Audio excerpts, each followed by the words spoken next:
Bienvenue sur Média TV. L'invité culture de ce jour est un peintre natif de Kénitra aux origines tétouanaises. Artiste autodidacte, il est également l'auteur d'un recueil de poèmes publié en 2010 et qui s'intitule « Promesse sur l'aile d'un oiseau ». Il expose jusqu'au 3 mars à la galerie de l'Institut français de Rabat. L'exposition s'intitule « Renaissance ». Son auteur, Sami Ftouh, est notre invité culturel. Bienvenue à vous. Merci. Merci à vous d'avoir accepté. Sur ce plateau. Merci tout le monde. Alors, votre exposition Renaissance est le résultat d'un long itinéraire introspectif où le bleu du ciel, de la mer, côtoie l'ocre terrestre et des silhouettes élancées. Quel est le message essentiel de ce travail-là ? C'est une finalité après un parcours de presque une vingtaine d'années. Et j'ai toujours opté pour la couleur du bleu, peut-être parce que c'est mon enfance, c'est la Méditerranée, c'est la plage de Média aussi à Kénitra, parce que j'ai grandi à Kénitra. Mais si on veut voir la chose d'une façon très très simple, c'est la terre, c'est le ciel, c'est l'eau. Donc pour mon domaine, la peinture, je ne suis pas vraiment quelqu'un qui fait du figuratif, mais je ne suis pas non plus quelqu'un qui fait l'abstrait. Je suis dans une période, si on parle du temps, dans une place, si on parle du lieu, qui est entre les deux. Ce n'est pas un champ de bataille, c'est un champ de communication entre les deux parties. Donc, moi, je prends le plus simple, les choses les plus simples.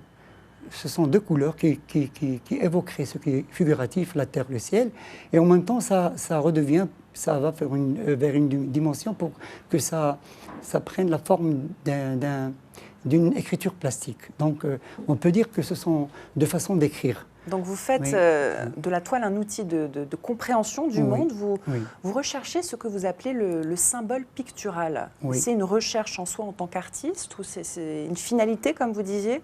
Peut-être les deux, pictural. Mais vraiment c'est quelque chose qui se situerait dans l'endroit où il faut dire quelque chose. Mais puisque je suis plus près de l'abstrait, je ne veux rien narrer, je ne veux rien raconter, ni faire l'anecdote. Par contre, et paradoxalement, j'essaie de trouver des symboles. Plus généralement, le signe. Je cherche à trouver des symboles propres à moi-même, des icônes, parfois des indices, pour aller chercher ce fameux... Vous, ou pour vous, justement, c'est destiné au public, oui, bien sûr. Pour... Oui. Pour que le public sache ce que je veux vraiment dire, tout en peignant, tout en élaborant des œuvres. Donc, ces signes qui sont vraiment... en trois stades, on dirait l'icône, l'indice et le symbole, c'est pour aller chercher le sens, aussi bien chez moi, comme étant peintre, que chez ceux qui vont être devant mes toiles. Donc le sens, comme vous le savez, c'est quelque chose qui est vraiment fugitif. Dès qu'on rêve et qu'on dit, voilà, on est en train de parler dans un sens et de dire quelque chose, le monde de l'abstrait, alors, il le rend multiple. Et ça, c'est comme du mercure, on ne peut pas tenir. Donc, c'est pour cela que je fais du symbole une façon conjuguée au pluriel entre moi-même et le public pour essayer d'ouvrir des horizons de compréhension du monde à travers la toile. Mais alors, qu'est-ce qui sépare l'interaction entre l'artiste et la toile et ensuite la toile et le public? Oui, d'accord. Quand on est dans son atelier, ça c'est général. Je parlerai de mon propre expérience quand je suis devant une toile. Alors là, c'est une sorte de dialogue, de communication qui prend trois dimensions. Moi-même, ma toile, et l'éventuel quelqu'un qui va lire ma toile. Ça commence à trois, mais dès que je suis devant une toile et que je commence à élaborer les remparts de la toile, le troisième, il se dissout. Je reste moi et ma toile, et je cherche moi-même, ça veut dire il y a dans la toile des remparts où il y a les difficultés, les contraintes, il y a les facilités. Moi, j'ai toujours opté de choisir les difficultés, pour les contourner, ou parfois j'y pénètre pour trouver des solutions. Et là vient le symbole, vient l'indice, vient l'icône parfois. Et à la fin, je me retrouve moi-même. Et quand je sais que ma toile là, elle est presque finie et qu'elle ressemble à ce que je suis dans mon état d'âme, dans mes toiles, et que je suis sobre, que je suis arrivé à dire ce que je voulais, là, ça s'arrête, cette interaction entre moi et ma toile. Et vous savez que quand c'est fini, même si un tableau n'est jamais fini, comme disaient les maîtres, quand je suis dans ce stade-là et que je laisse ma toile, ou bien elle sera dans un mur ou chez quelqu'un, ou elle restera devant quelqu'un qui viendrait la voir, là, elle ne m'appartient plus. Elle est obstinée, elle ne me reconnaît plus, comme disait Barthes à propos des écrits de poésie. Un texte n'appartient jamais à son auteur.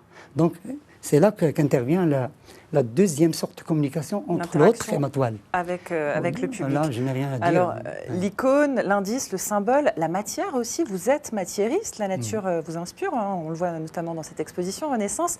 Alors, est-ce que la matière est plus importante que la couleur, que les couleurs que vous utilisez? Vous savez, la matière, elle a sa couleur. La matière, la matière en elle-même est une couleur. Oui, c'est une couleur. Même si j'essaie toujours de mélanger ma matière, parce que vous savez, un matiériste, il travaille pas sur une surface qui est vraiment neutre ou finie, parce que la matière, ça veut dire qu'il y a une interaction, une action du temps sur le tableau. Donc moi, j'écris des choses que je cache. Je fais des choses que je peins et je cache. Et j'espère qu'à travers le temps, le tableau prendra d'autres aspects en révélant les secrets de la matière et des couleurs. Alors vous êtes peintre, poète également, enseignant aussi.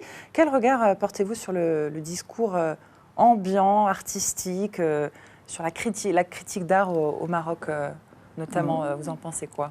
Oui, donc ce sont deux mondes qui, même si on croit que ce sont deux mondes qui génèrent, qui parlent de la beauté, la poésie, la peinture. Mais elles sont paradoxales. L'une, elle est linguistique, je veux dire la poésie, l'autre, elle est non linguistique. C'est pour cela que lorsque j'entends quelqu'un faire de la critique d'art, que ce soit quelqu'un vraiment du domaine, ou quelqu'un qui est quelqu'un comme ça, quelqu'un d'ordinaire.